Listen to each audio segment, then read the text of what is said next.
JavaScript is a functional programming language, which means we can split the code up into reusable blocks that can be called as and when needed. To define a function, we use the keyword function and specify a name, followed by parentheses and curly brackets. The code for our function, which we'll get to in due course, then goes between those curly brackets. To call that function, we simply refer to it by its name, followed by parentheses. We also have the ability to receive parameters, which help with reusability. Parameters are defined as a comma-separated list within the parentheses and should be named according to their purpose within that function.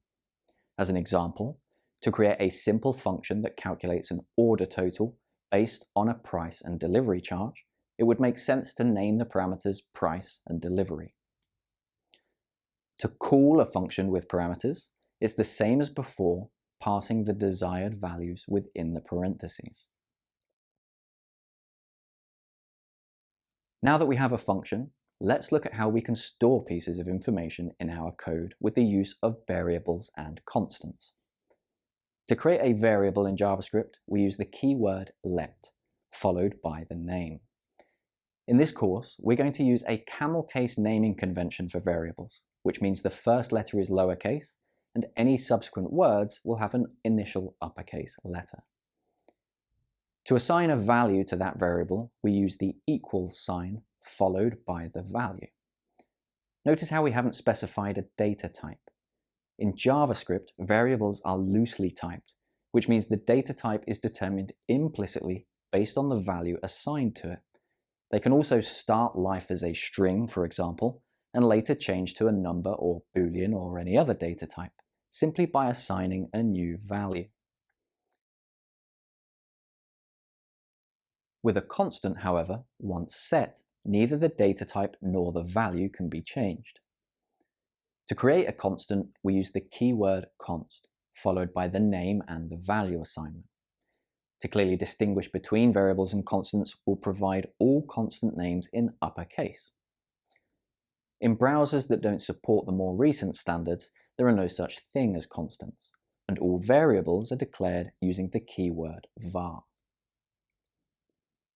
We'll create a constant at the top of the script to store a discount value, which we'll use in our function in a moment.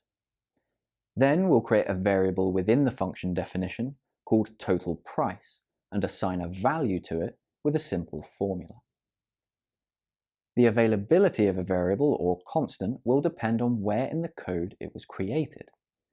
The variable we've created inside of the function would be considered local and is only available within that function. The constant, however, is global and accessible from everywhere in our code. Functions in JavaScript can either just execute some code, whether it's one line or 1 million, or we can also have them return a value by using the keyword return. Let's update our function and have it return the total price variable. To use the return value, we also need to update our function call and use it to assign a value to a variable like this. The return keyword will also cause the code execution within the function to stop, ignoring anything that comes after it. Next, we'll be taking a look at HTML, but first it's time for you to write some code and do the activities. You can stay up to date with all of our content by subscribing to our YouTube channel or following us on social media. If you'd like a more interactive learning experience, then head over to webzy.academy, where you'll find our full set of training courses complete with hands-on activities and much more.